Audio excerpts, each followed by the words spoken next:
The last talk for today. I think I will tell my friends that I did the closing keynote at ng-conf this year.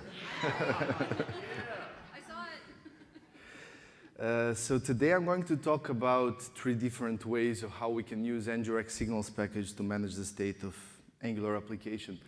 But let's first talk about state management, like what it is and why it matters. So state management refers to the process of handling application data over time, including how data is stored, updated, and propagated to the UI. And usually in front-end applications, we have at least 3 different layers. We have a view layer that is made of our components. Then we have a state layer where we perform our state management logic. And there is a data source or data access layer where we obtain data from the API or perform mutations. And sometimes it might happen that state layer is integrated inside of the view layer or inside of the data access layer. But today we are going to learn what will be actually the benefits of having state layer as a separate layer in our application. So it's important to keep in mind that UI just derives from state. Every visual element is a reflection of underlying states. State acts as a glue between data source and the view layer. And unfortunately, in most of the cases, state management layer is a primary source of complexity. And because of that, it's very important to have a well-designed, properly designed state management layer as a foundation of maintainable architecture. My name is Marko Stanimirovic. I come from Belgrade, from Serbia. I work as a front-end technical lead at a company called BlinkOps by day, and then by night I'm maintaining NgRx. I'm also a creator of NgRx Signals package, Google Developer Expert in Angular, and co-organizer of ng Belgrade conference.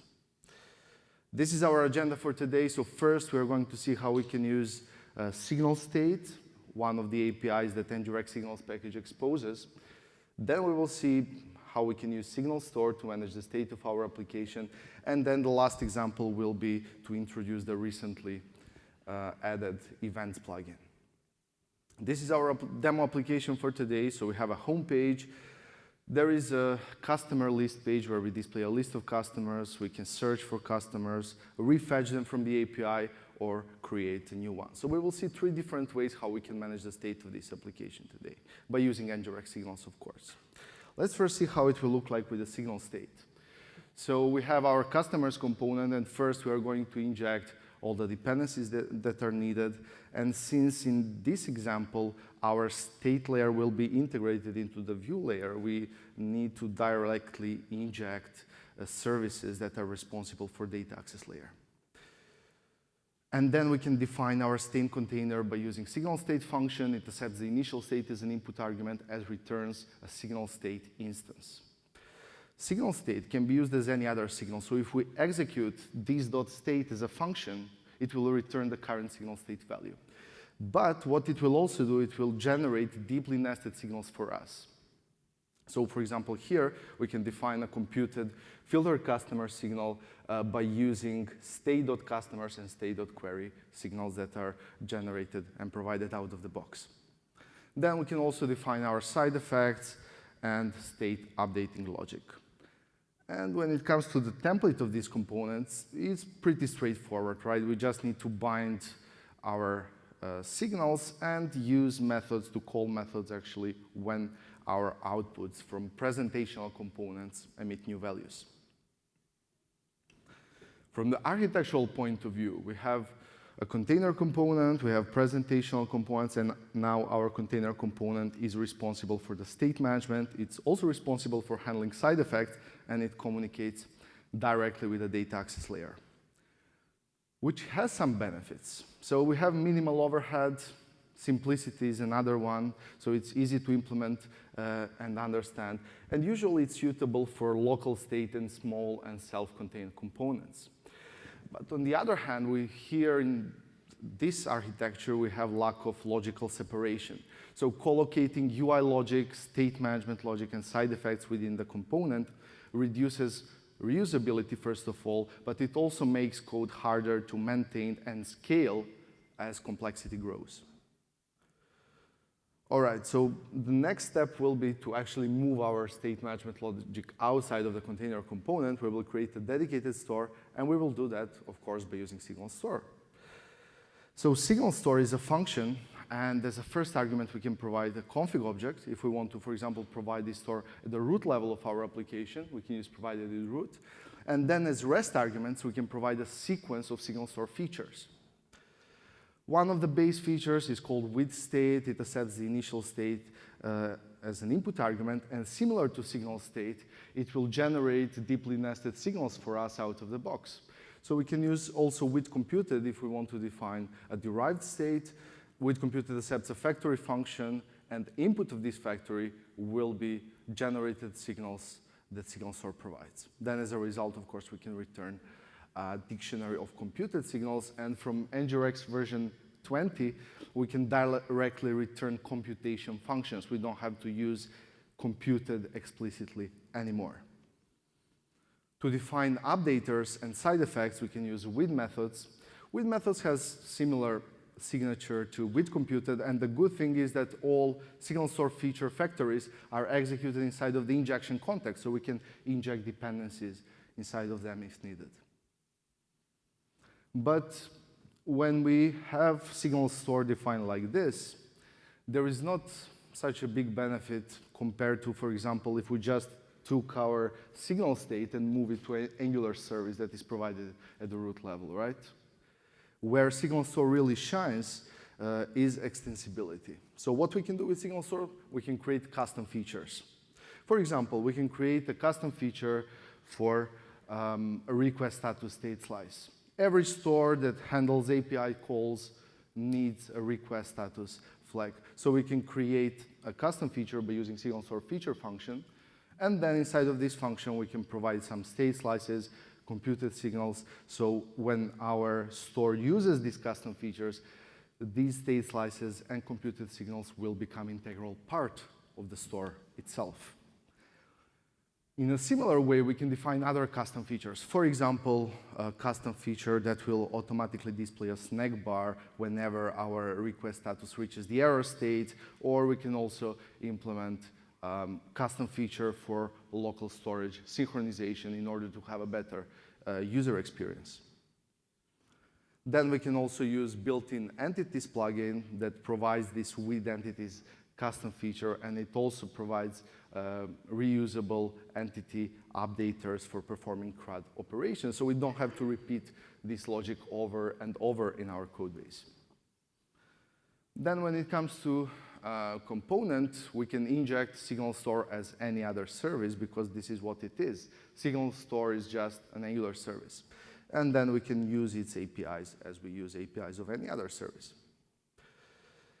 Now, from the architectural point of view, in addition to the view layer and data access layer, we now have a dedicated store layer that is responsible for managing the state and handling side effects.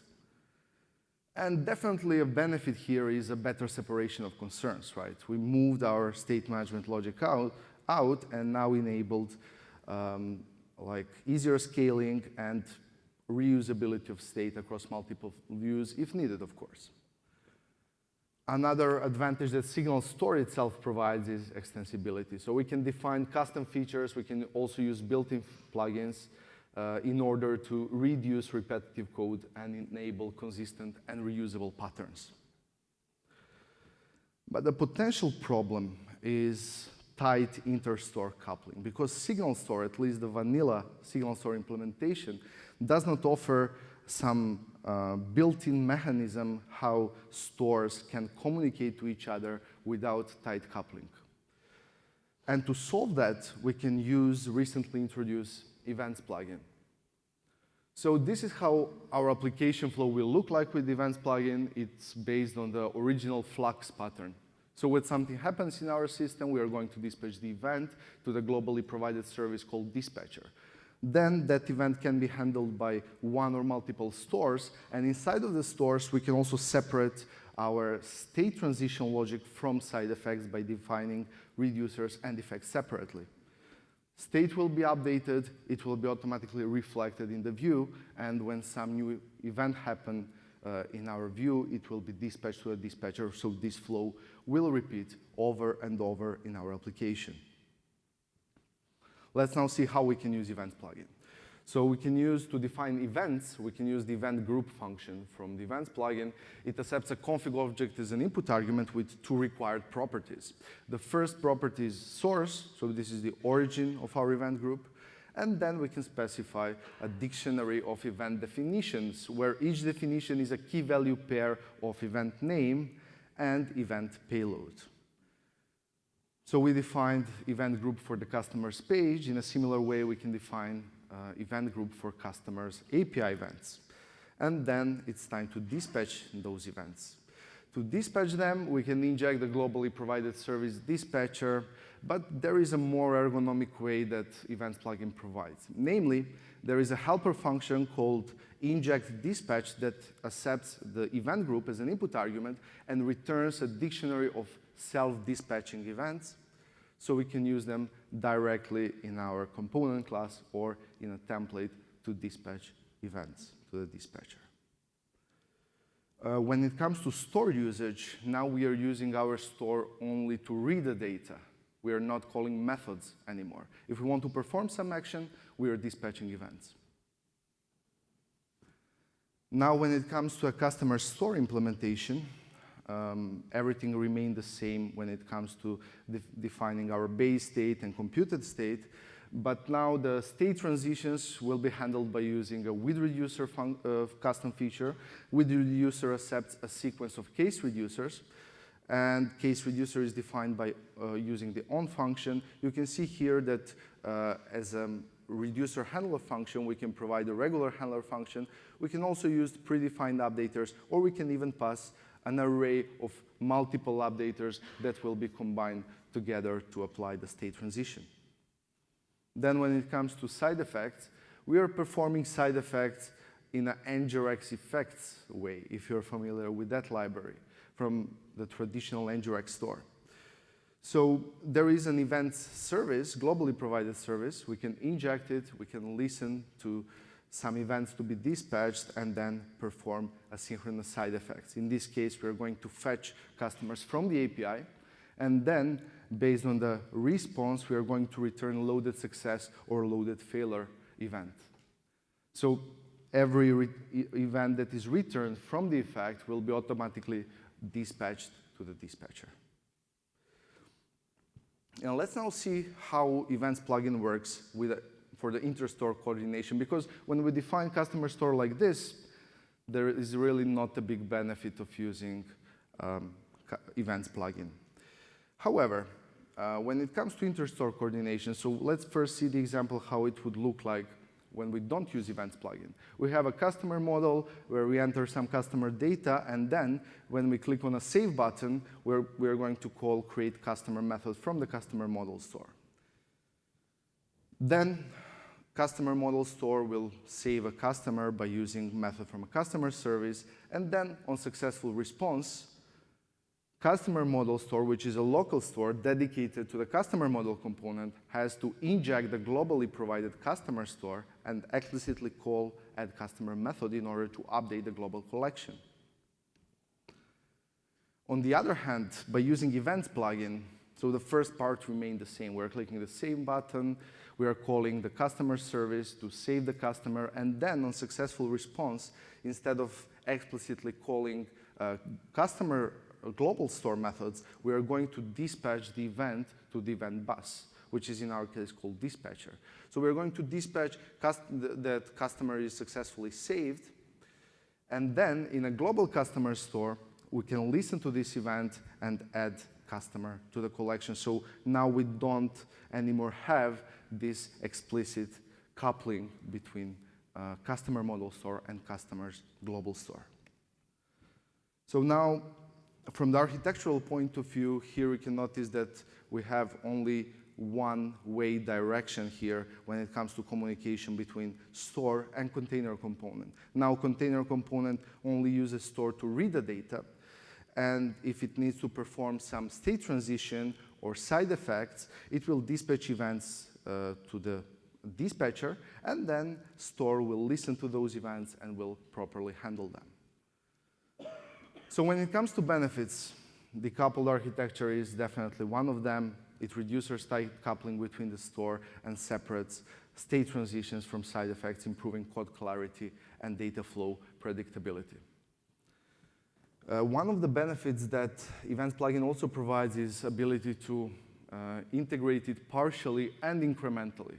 So we don't necessarily have to refactor our entire application to use the Events Plugin. We can only refactor pieces where it makes sense to use the Events Plugin, right? Where we don't have additional overhead if we introduce it. So yeah, this is potential downside. In simple use cases, it will probably not make sense to use the Events Plugin, where we cannot really benefit from decoupled architecture. All right. So let's now summarize what we learned today. Definitely one approach does not fit all the use cases. Angular applications range from lightweight UIs to complex enterprise systems, and a modern state management solution such as NgRx Signals must scale and adapt accordingly. Team experience is also very important. So different teams, of course, have different levels of expertise, and we should try to match this level of expertise with our state management solution. So NgRx Signals enables matching complexity to team capability. And yeah, last but not least, it's very important to balance simplicity and scalability. We should choose the right state management pattern that helps us to avoid over-engineering while keeping architecture predictable and maintainable. And before I finish, namely last year at ng-conf, I was very, very excited to share with you all that NgRx Signals package reached 20K weekly downloads.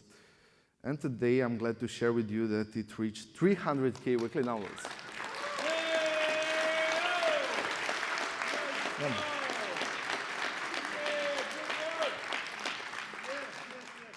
Yeah, and this, of course, won't be possible without all of you, but also without our amazing NgRx team. And more than 1 year ago, we had one more person joining our team as a collaborator. He helped us a lot with maintaining NgRx, with new brilliant ideas, also with content creation. And I'm also happy to share with you that Rainer Kahnekamp became a core member of NgRx team.